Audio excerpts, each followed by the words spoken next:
மதுரை மீனாட்சி பதிப்பகம் தமிழ் சுருக்கெழுத்து உயர்வேகம் நிமிடத்திற்கு 120 வார்த்தை வினாத்தாள் ஜூன் 1974 குரல் கொடுத்துள்ளவர் கு. ஜெயபாலன் மதுரை. Ready comments. அண்ணல் காந்தியடிகள் இந்தியாவில் இந்த நூற்றாண்டின் ஒப்பாரும் மிக்காரும் அற்ற ஒரு பெரும் தலைவர். செல்வத்தை நேர்வழியிலோ அல்லது குறுக்கு வழியிலோ பலரும் பெற்றுவிடலாம்.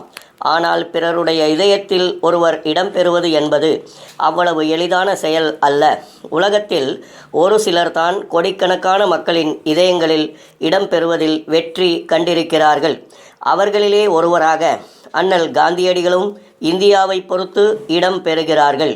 மனிதத்தன்மைக்கு மதிப்பளித்து மனித மாண்புகளை வளர்த்து தன் உடைமை, உடல், உயிர் ஆகியவற்றை பெற்ற நாட்டுக்கு ஈந்த பெருமக்களைத்தான் மக்கள் தங்கள் இதயங்களில் கொள்ள முன்வருகிறார்கள். அந்த வகையில் மனிதத்தன்மைக்கு மதிப்பு ஏற்படவும் மனித மாண்புகள் வளரவும் அல்லும் பகலும் உழைத்த அண்ணல் காந்தியடிகளின் பிறந்த நாளை கொண்டாடுவதில் நாம் எல்லோரும் பெருமை கொள்கிறோம். அண்ணல் காந்தியடிகள் இந்தியாவின் ஊர்ப்புறங்களில் வாழ்க்கை தரத்தை உயர்த்தி கொள்ள முடியாமல் வறுமையிலும் கல்லாமையிலும் உழன்று கொண்டிருக்கிற கோடானு கோடி மக்களின் வாழ்க்கை நிலை உயர வேண்டுமென்று பெரிதும் கவலைப்பட்டார்கள். அதற்கான முயற்சிகள் பலவற்றையும் மேற்கொண்டார்கள். முயற்சிகளின் அடிப்படையில் அரும் தொண்டாற்றினார்கள். அந்த வகையில் அவர் தொடங்கிய பணிகளை தொடர்ந்து செய்யவும் அவரது குறிக்கோளை நிறைவேற்றவும் நாம் ஒவ்வொருவரும் சூளுரைகளை மேற்கொள்கிற சிறந்த பொன்னாள் இந்நாள் ஆகும். சிற்றூர் வளர்ச்சி அண்ணல் காந்தியடிகளுடைய உயிர்நாடி கொள்கையாக இருந்து வந்தது. சிற்றூர் எல்லா வசதி வாய்ப்புகளையும் பெற்றால்தான் இந்தியாவை வளர்ந்ததாக கருத முடியும் என்று அவர் எண்ணினார். சிற்றூர் மக்களின் வாழ்க்கை தரம் எல்லா வகையிலும் உயர வேண்டும் என்பதற்காகவே சமுதாய வளர்ச்சி திட்டம் என்ற பெயரில் வளர்ச்சி பணிகளை பலவற்றையும் மத்திய அரசும் மாநில அரசும் மேற்கொண்டுள்ளன.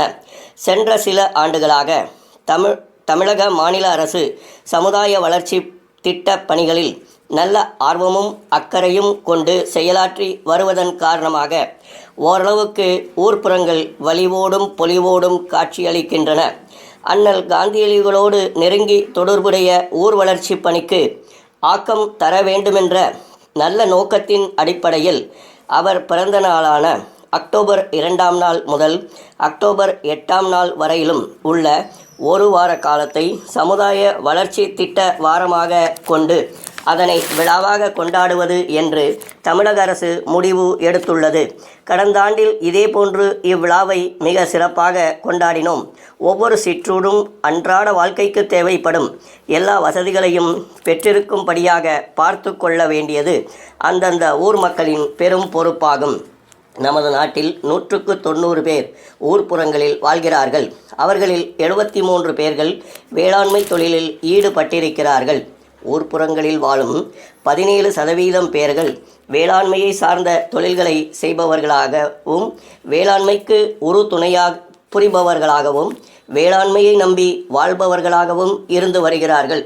நம்முடைய நாட்டு பொருளாதாரம் வேளாண்மை பொருளாதாரத்தை அடிப்படையாக கொண்டது. வேளாண்மை பொருளாதாரம் வளர்ந்தால்தான் மற்ற நாடுகளின் பொருளாதார நிலையும் வளர முடியும். எனவே நம்முடைய நாட்டு பொருளாதாரத்தின் அடிப்படை வேளாண்மை ஆகும். வேளாண்மை மிகுந்து வருவாய் மிகுந்தால் மக்களிடத்திலே வாங்கும் ஆற்றல் வளரும். வாங்கும் ஆற்றல் மிகுந்தால் தொழில் உற்பத்தி பெருகும். தொழில் உற்பத்தி பெருகினால் நாட்டின் வருமானம் மிகும். நாட்டின் வருமானம் மிகுந்தால் வாழ்க்கை தரம் எல்லா வகையிலும் உயரும். ஆகவே வேளாண்மைக்கேற்ற வகையில் நிலத்தை பண்படுத்துதல், நீர்ப்பாசன வசதிகளை பெருக்குதல், பொறுக்கு விதைகள், உரத்தை, பூச்சி மருந்தை பயன்படுத்தல் போன்ற பல வகையான திட்டங்களை சமுதாயத்தின் ஒத்துழைப்போடு தீவிரமாக நடைமுறைப்படுத்த தமிழக அரசு முனைந்துள்ளது.